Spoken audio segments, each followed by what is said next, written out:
Tikman na natin yung bibingka.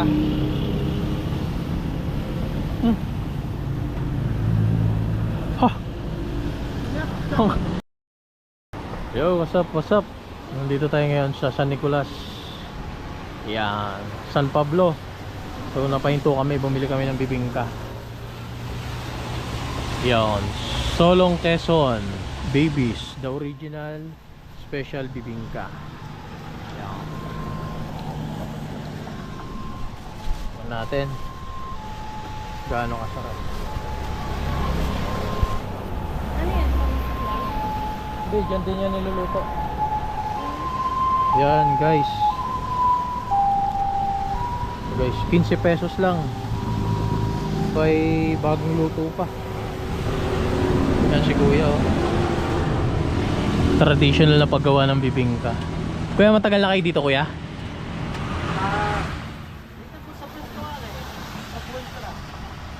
Pero sa iba, apat na lipat na kami. Apat na lipat na. Ilan na yung pesto nyo, kuya? Isa ka lang. Ayan, oh. Tikman natin. So kung gusto nyo bumili ng bibingka, ayan, napadaan lang kami dito. 15 pesos lang. Sa may Quatogs. Ayan yung Quatogs. Tapos yung harap niya ito. Ayan. Tikman na natin itong bibingka. Tikman na natin yung bibingka.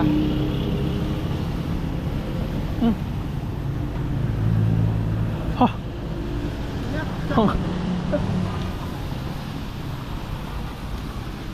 Init.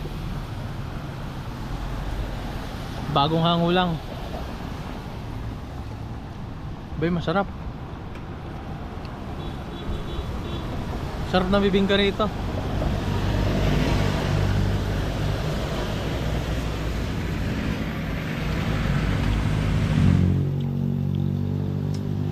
May ube ba to, kuya? May ube? Wala? May ube, oh. May buko.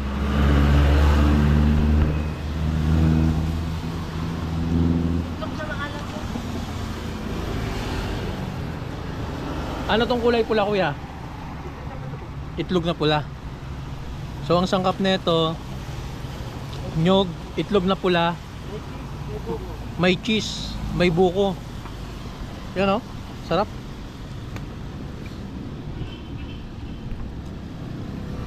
Tama-tama, may bagyo. Mainit, masarap kainin.